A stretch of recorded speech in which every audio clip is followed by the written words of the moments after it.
Good morning, everybody. I'm Christy Ellenberg. I am the Director of Collaborative Partnerships and Strategic Initiatives for DHEC's Environmental Affairs. And so this is such a special day for me because I really love when we have an authentic, valuable, just meaningful partnership that helps make our work better, that helps us keep learning and growing together.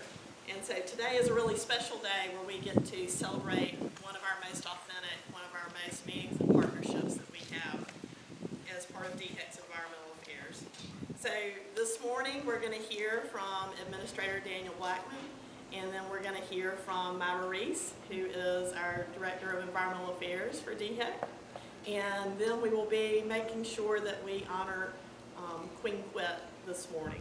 So without further ado, I want to make sure that I introduce Administrator Blackman, who is here on behalf of EPA Region 4. Daniel has stepped into this role in November of last year. He's dedicated his career to creating economic opportunities for marginalized communities throughout the South. He is a convener who brings stakeholders together in so many environments, and he's with a civil rights background. He's been an advocate for environmental justice. He's a son of immigrants from Barbados and a proud parent of 4, one of which is having surgery apparently. Yes. So today I hope you will join me in welcoming Administrator Blackman. Yeah. Thank you all so much. I can't help but start before I roll this podium off the platform. But the word you used, authenticity, means so much to us here. Queen Quet, it's an honor to meet you.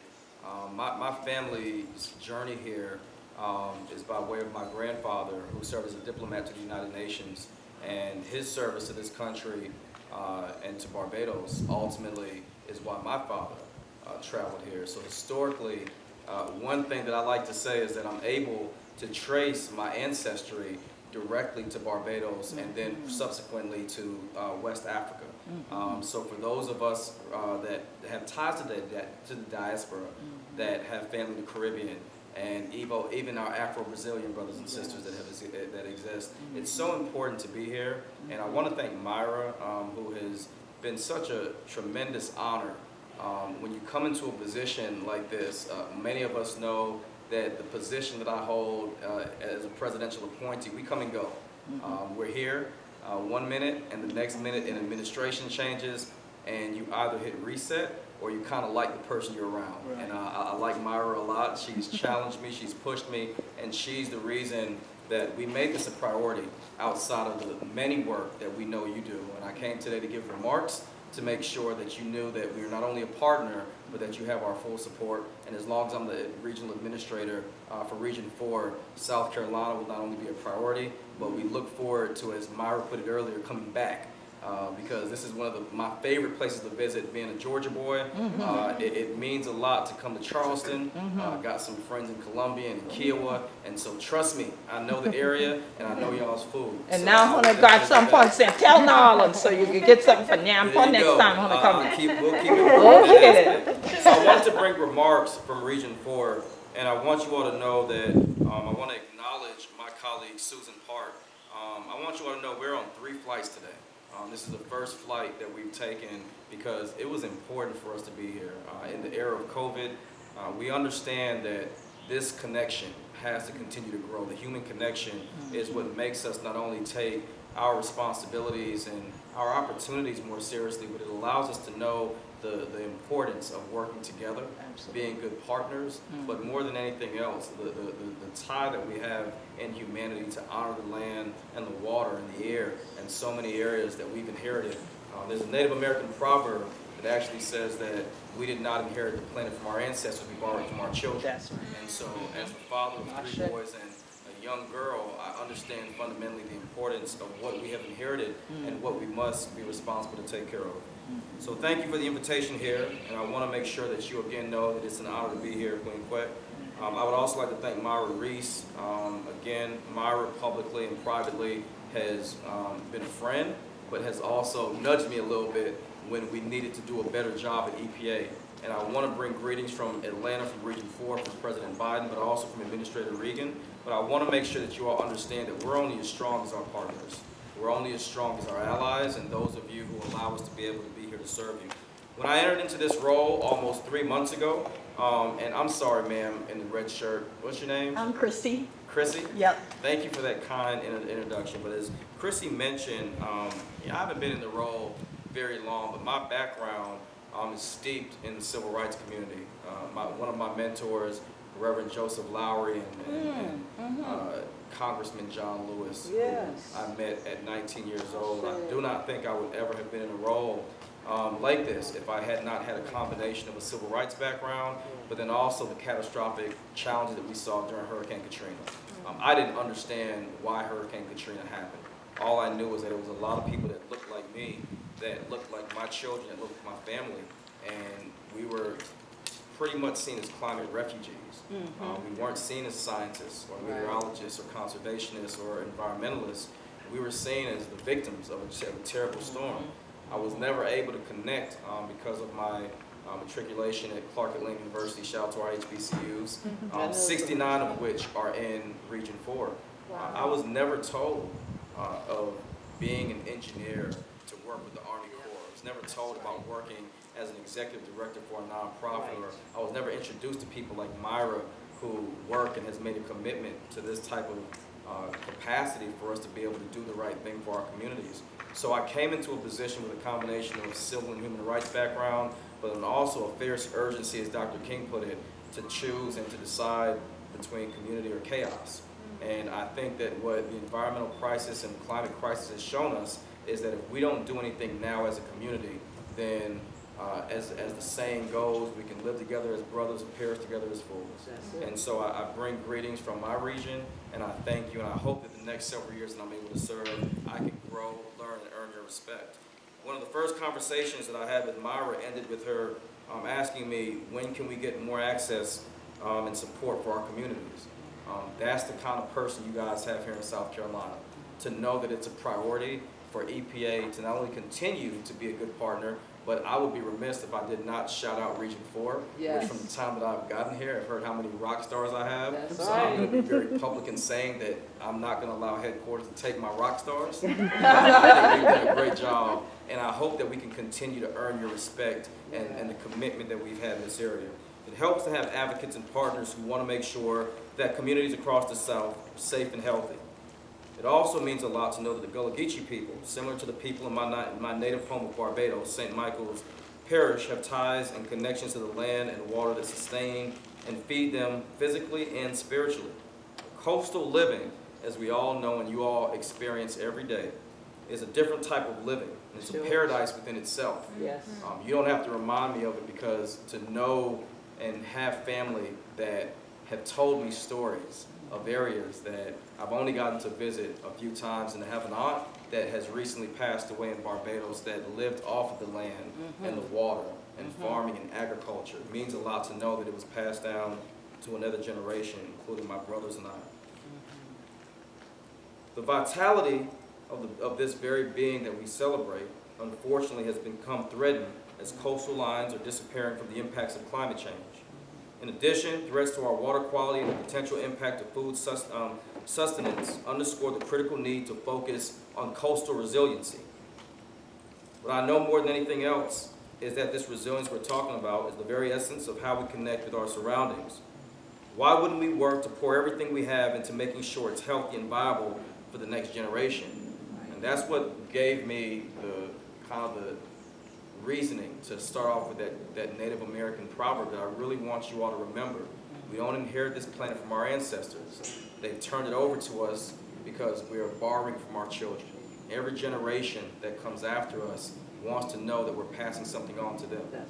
When my grandfather was a diplomat, there was a saying from the Sustainable Goals that said we're well able to meet the needs of the present without compromising future generations to meet their own. What we've seen is a severe compromise of how we've treated you and this community, and how we have a responsibility and an obligation to do better. In addition to these things that we spoke about, I want to applaud the work of the Gullah Geechee people under the leadership of Queen Quet, as they have established a steep environmental presence in South Carolina and really across the country. EPA has worked a lot over the years with the Gullah Geechee as they continue to work to preserve culture, and not only the culture of this community, but their home. And as stated by Administrator Regan at the National Environmental Justice Environmental Council meeting in January, there is no higher priority than ensuring that all people have clean air to breathe, clean water to drink, and an opportunity to live a healthy life. Therefore, our work to advance equity and justice will continue to be a central driver in each and everything that we do in EPA Region 4. I'd like to close with a couple of things, starting off with the Biden administration, Administrator Regan's elevated commitment to environmental justice as not only a priority, Queen, but an urgency. Understanding what that urgency means to this community, to your community, and to those who rely on us for our leadership. It's the importance of addressing the climate crisis and protecting public health. This focus is anchored in the recognition that for far too long, too many communities, in particular low and marginalized communities, and communities of color, have suffered disproportionately from poor air quality, high levels of air pollution, and all the devastating health impacts that result from breathing unhealthy air. And as an EPA representative, and as we have demonstrated in the past, just a few weeks ago in a recent study of climate change in socially vulnerable communities, many of these same communities, such as this one, are on the front lines of climate change. They are the least able to cope to cope with these devastating impacts that we all know will come. This administration and my office is committed to ensuring that all Americans and all communities benefit from safer climate, healthier air, which means tackling those long-standing issues and disparities that exist. I know Administrator Regan visited with you late last year, right before he launched his historical journey to justice tour right here in Region 4. And while I was not yet sworn in, I was on the radar knowing that whether I got this position or not, you have my full support.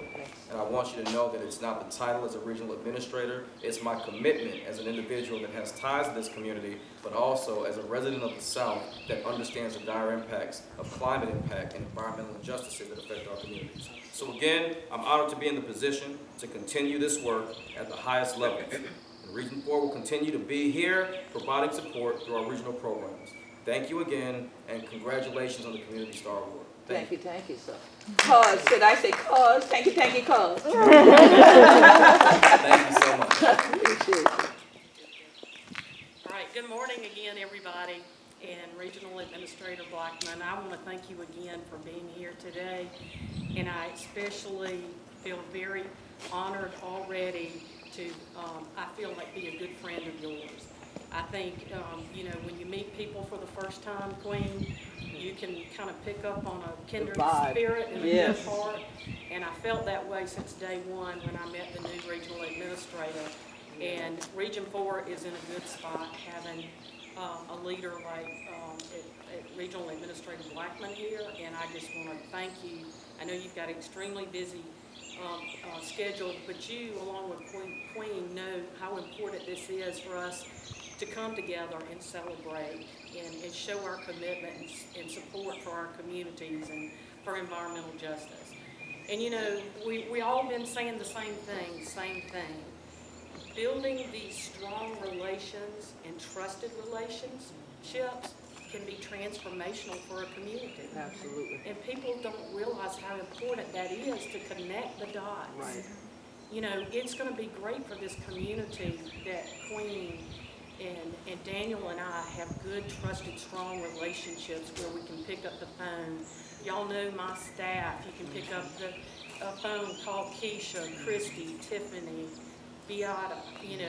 We're all here because of our strong commitment to our communities. And we know we're going to be a better agency. We're a better agency and make better decisions because of community leaders like Queen Quet. And that's what's just so amazing to me is that I think a lot of states don't get it right and don't understand how important these relationships are, connecting the dot and that trust that we have for each other. So today I want to say, this is the perfect location for us to get together. Thank you for suggesting this. But what a beautiful and glorious day. Yes. Here on St. Helena Island and here to celebrate my friend, our friend, and collaborative partner, Queen Quet, chiefess and head of state for the Gullah Geechee Nation.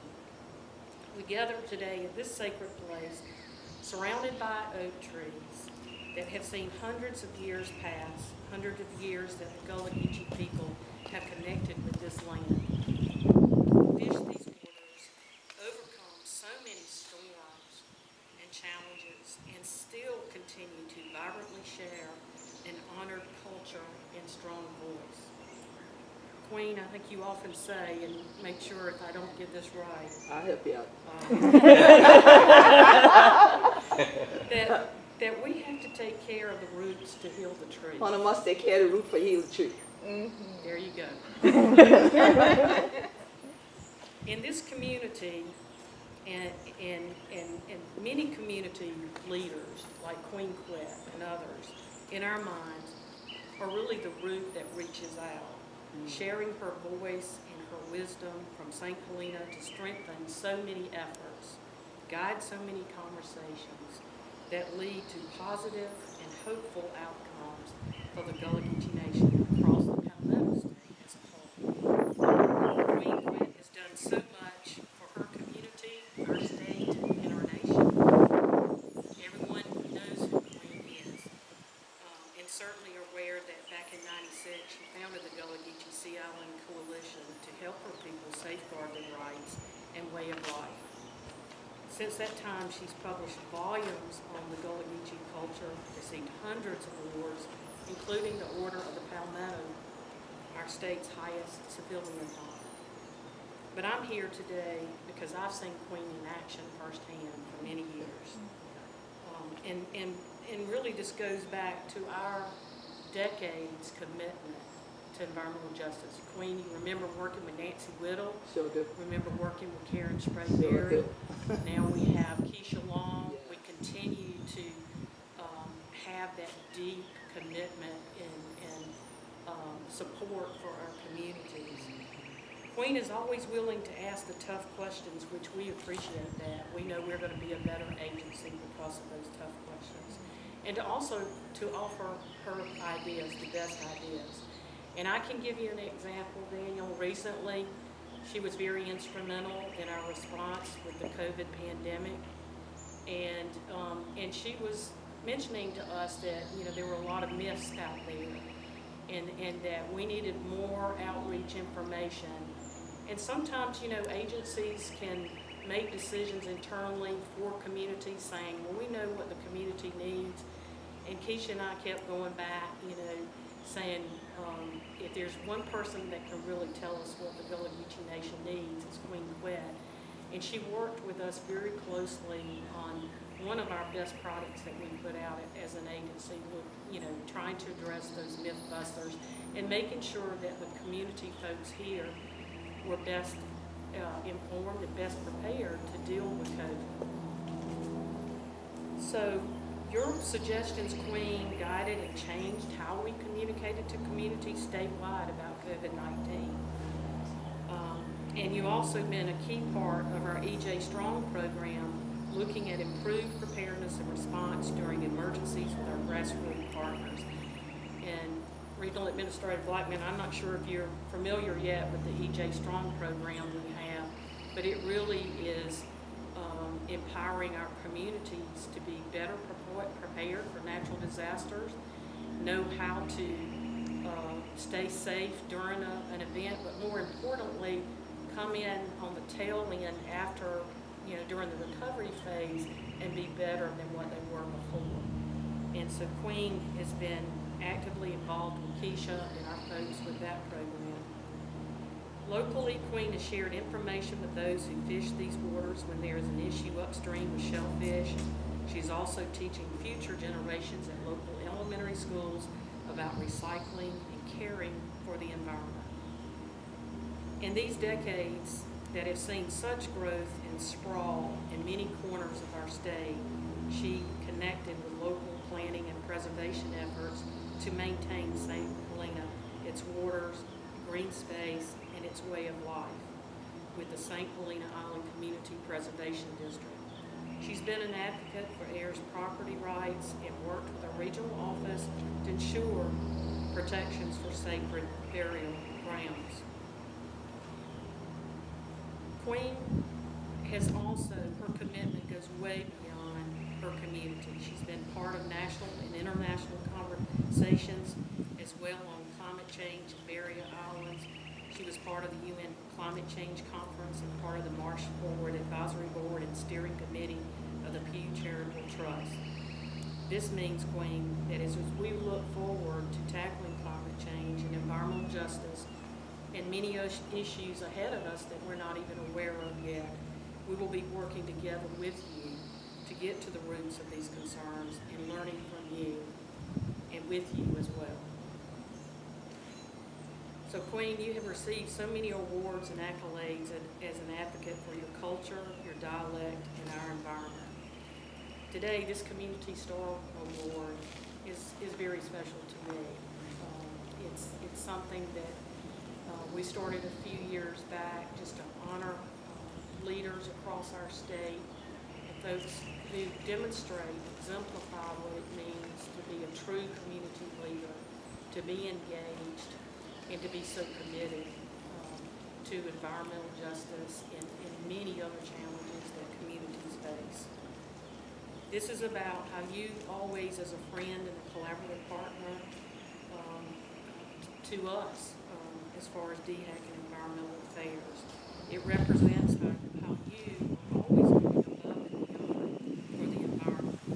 And I'm so thankful that you are one of our most prized partners and part of our community who is always helping us better serve others. So on behalf of DHEC Environmental Affairs, I'm honored to present this Community Star Award to Queen Quet for all of her leadership, her service, her dedication to improving her community and protecting the environment of St. Queen Island, the Gullah Geechee Nation, and our state. And as I mentioned before, we are a better agency because of Queen Quet and blessed to have her here in South Carolina. And with that, I'm going to ask Regional Administrator if you would come up as well, and Queen, if you would come up, and so we can go ahead. So there's several things when we honor someone as a community star. We start off with a flag. So and now you have another one, a community star flag right here. I have a flag collection, by the way. Fantastic. Yeah. All right. This is something that a local artist did back in Columbia that we just thought was beautiful. Look, your chilla. It reminded us of you. It looked like it should be up there. Yeah. Okay. That is beautiful. Yeah, we did not want to get you a traditional Indigo. little, Yes. we wanted something very special. You didn't want to give me a chopstick. That's And then, Regional Administrator Blackman and I, in fact, we want him to sign it. In fact, we'll go ahead, we'll make it official. We have another. And indigo, too. Yeah. That's right. They all tell her, no, y'all not mine. Sign this, and we can take a few pictures, and then we'll put it in this frame. I'm loving this. We gotta get, yeah, you Okay, right you there. go Gotta ahead. get closer. All right, let's make sure. I feel like I'm in DC now. The president signing the law. Okay.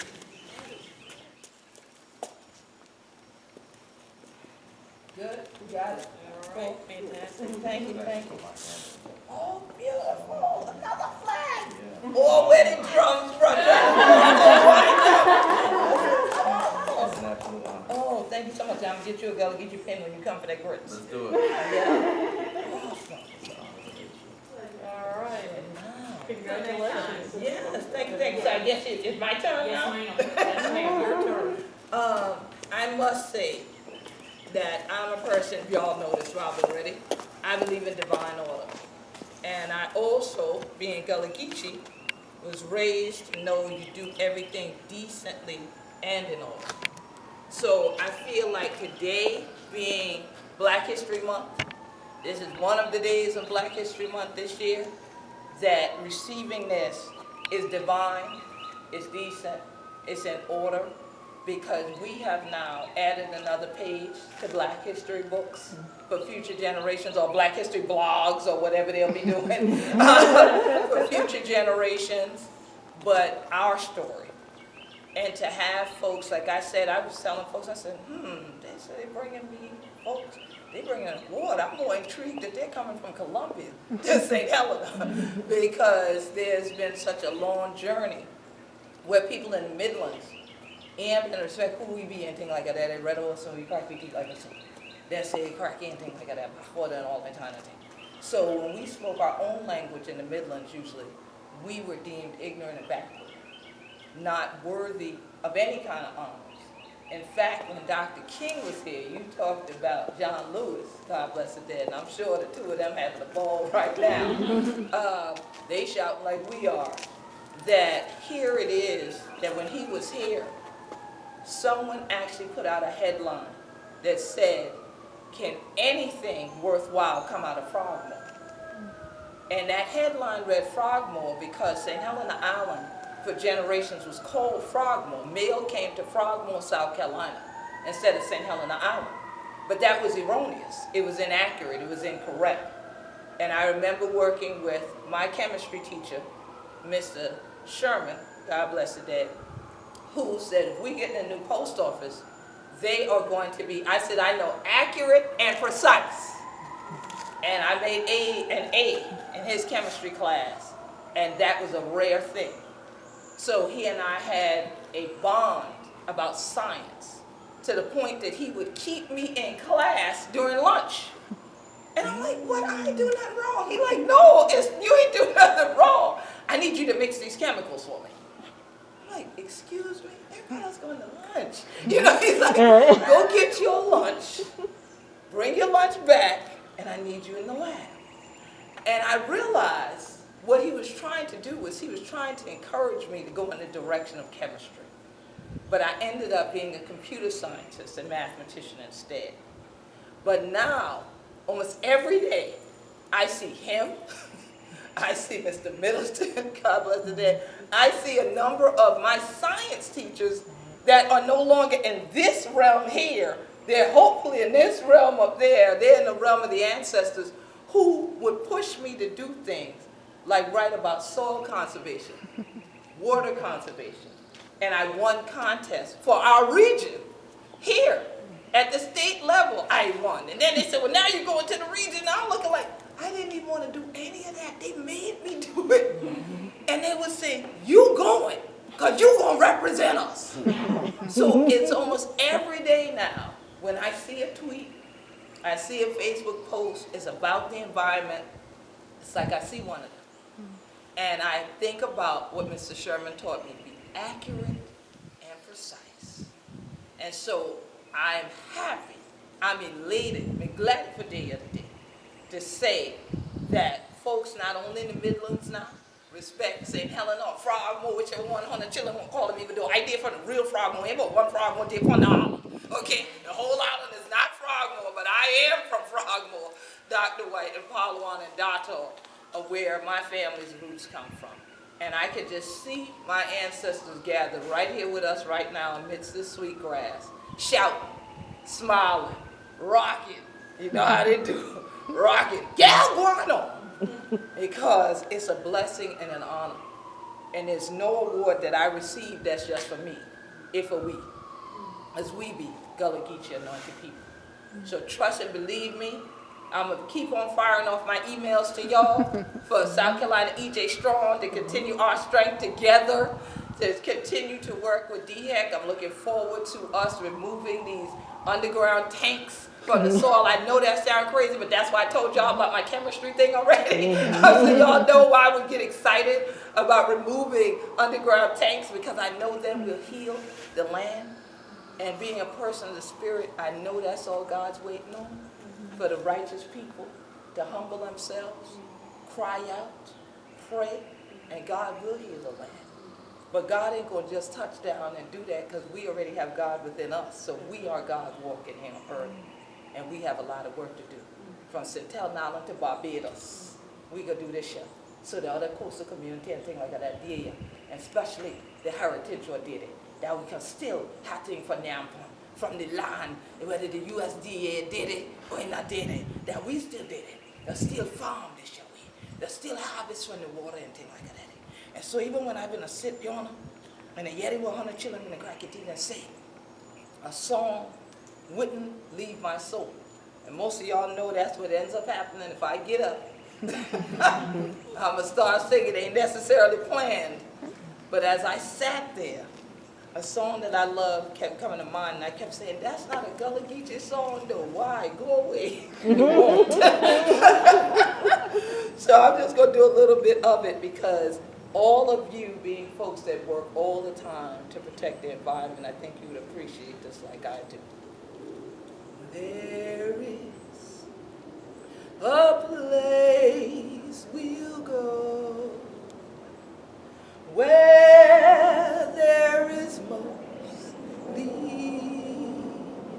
quiet, flowers and butterflies, a rainbow lives beside it, and from a velvet sky, a summer storm, I can feel the coolness in the air, but I'm still warm.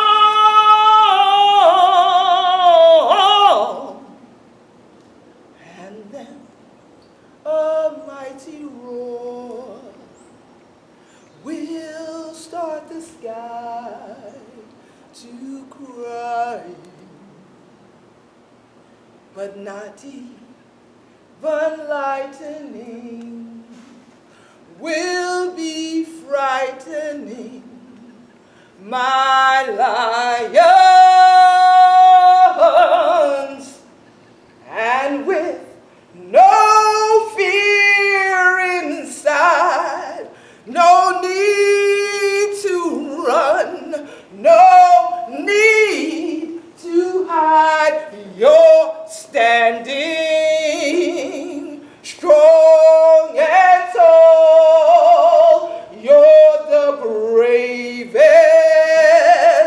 of them all. If on courage you must call, then just keep on trying and trying and trying. EJ Strong Lions, in your own way, be a lion. Keep roaring, keep fighting. EPA Region 4, South Carolina DHEC, South Carolina EJ Strong, I'm glad to roar with you. Tanky, tanky. Let's pray against the roar of the storms this year, though. Yes. Hold back the hurricane, Lord. Hold back the tropical storm. Let's be the storm that actually comes together, not to destroy, but to bring the pieces back together like Pangea and heal the land. Tanky, tanky. This is a blessing. I appreciate y'all.